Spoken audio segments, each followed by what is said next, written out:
इंसानियत का चला कारवां। मित्रों, एक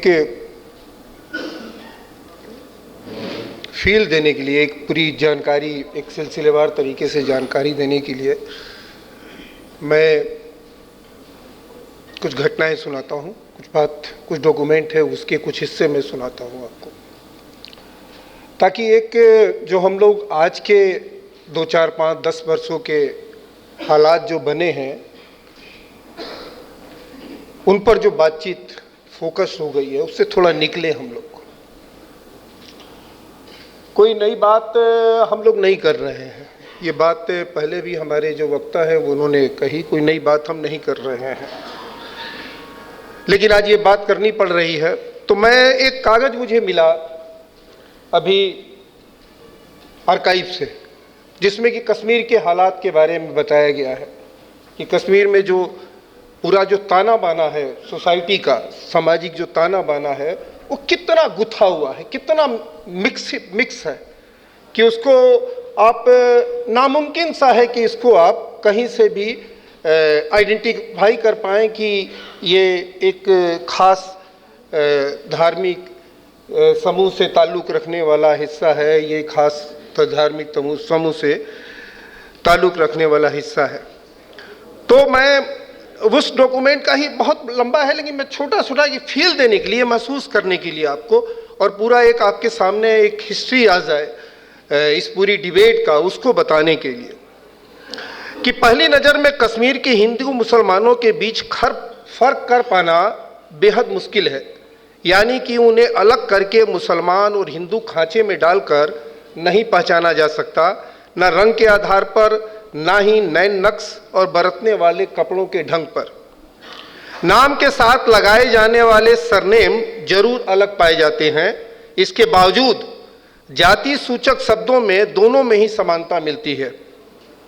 मसलन मोहम्मद सुल्तान पंडित, गुलाम नबी ऋषि, शंभुनाथ मुल्ला, गोपीनाथ अर्जवेग, रामचंद्र बामाजी, गुलाम मोहम्मद डार, इकबाल कृष्ण आदि।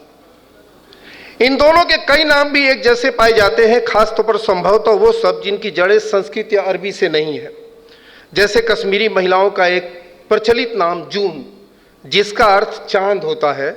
इसी तरह फारसी का एक शब्द मुगलानी कश्मीरी पंडित महिला के साथ एक मुस्लिम लड़की का भी नाम हो सकता है। ये एक सोसाइटी का छोटा सा मैंने आपको हिस्सा सुनाया। अब उसके बाद वहाँ की हिस्ट्री आगे बढ़ती है और ये पता चलता है कि even during the day when the Kashmir politics was fashioned by the Muslim Conference, no Kashmiri every provoked one community against the other.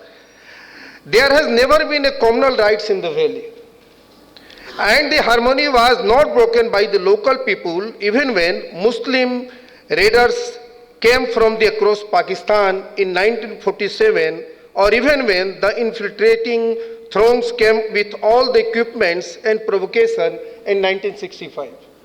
यानी 1965 में भी जो हालात बने और 1947 में भी जो हालात बने, वहाँ की जो कम्युनल जो हारमोनी है उसको कोई नुकसान नहीं पहुंचा पाए, कोई चोट नहीं पहुंचा पाए।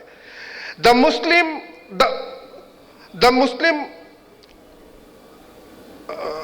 intruders from the Pakistan came on the both occasion with the violent cries of jihad and with the slogans to liberate the Kashmiri Muslim from the so-called Hindu yoke of India. Whatever were the political feeling during this disturbed time of the Muslim of the Kashmir, they never permitted any act which would place the negligible minority of the Hindu in the valley under any danger.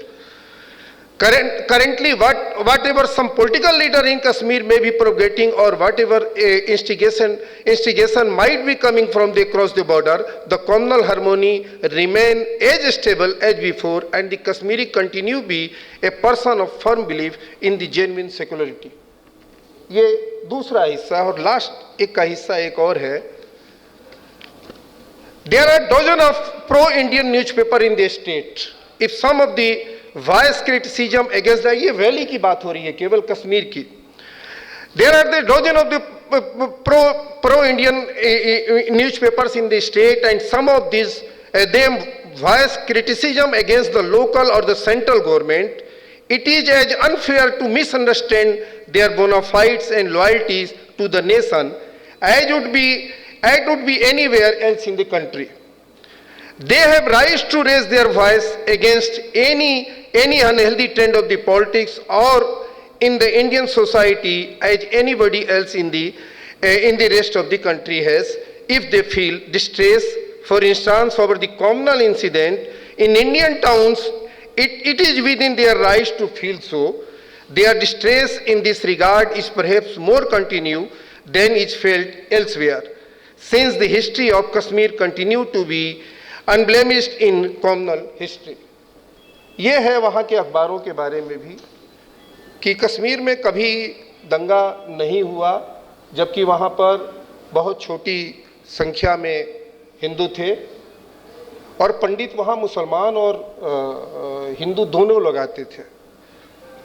और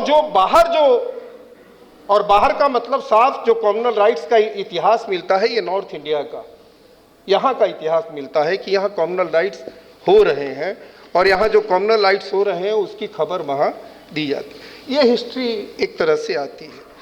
अब क्या हमारे सामने स्थितियाँ आती हैं, मैं दो तीन बातें, अभी शाह फैसल का आपने एक आर्टिकल पढ़ा होगा, इंडियन एक्सप्रेस में आया, और जिसको हम लोगों ने अभी जन मीडिया का एक अंक, हम लोगों ने मासिक एक पत्रिका निकालते हैं हम लोग, रिसर्च की मैगजीन है, उसका एक अंक निकला है, उसमें हम लोगों ने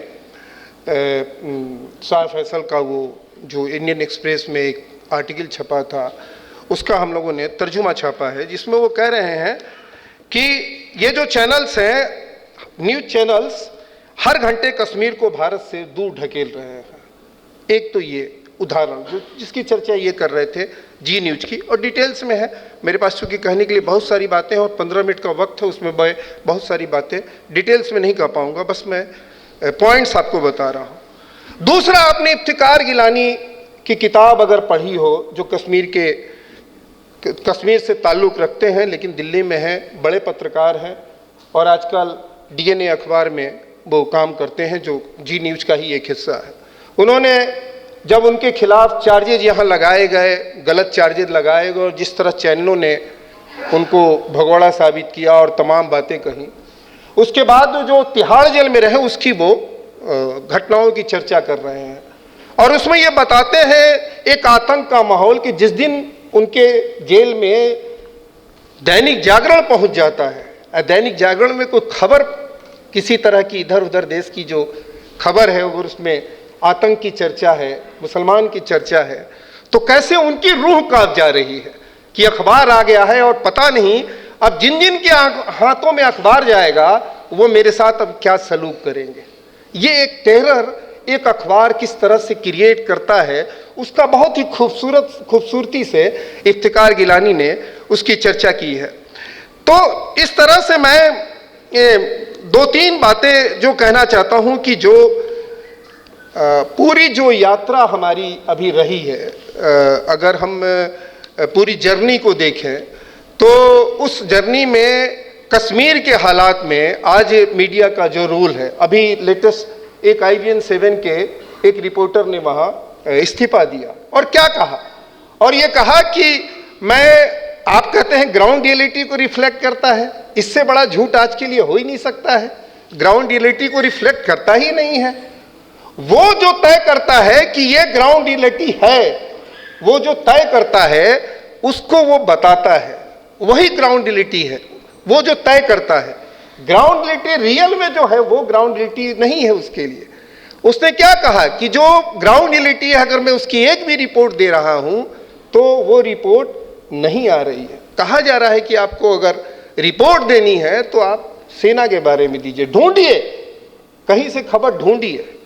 और ये एक नहीं, अभी कई इस तरह की घटनाएं हो चुकी। और मुझे लगता है कि ये एक लगातार कश्मीर में जो हालात बने हैं, ये पूरा प्रोपगंडा का जो पूरा पार्ट है। 1948 का मुझे गवर्नमेंट ऑफ इंडिया का एक डॉक्यूमेंट मिला कि कैसे ये जो सोशल हार्मोनी है, कैसे इसमें एक हिंदू और मुसलमान की फीलिंग पैदा करनी है। 1948 की मैं बात बता रहा हूं। तो ये तमाम चीजें लगातार डेवलप होती रही हैं और ये सोसाइटी में रोल जो मीडिया का बढ़ता रहा है वो इसी टाइम हो गया भैया। ओ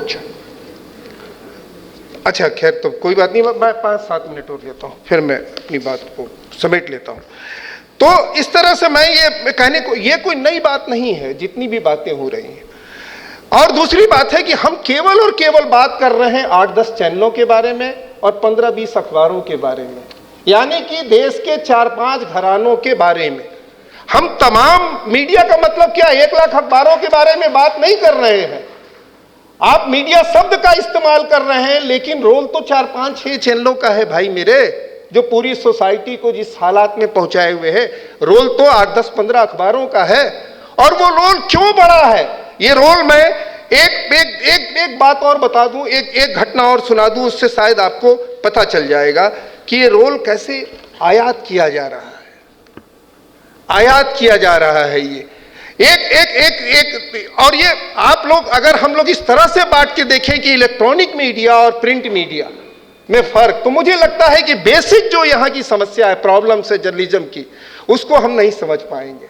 हम लोग, एक तकनीक का डेवलपमेंट हुआ है ना, लेकिन दिमाग तो वही है भाई मेरे, चलाने वाला जो दिमाग है वही है जो कल अखबार चला रहा था, चैनल चला रहा है। हम क्यों बांट रहे हैं उसमें कि ये इलेक्ट्रॉनिक मीडिया आ गया तो बढ़ गया?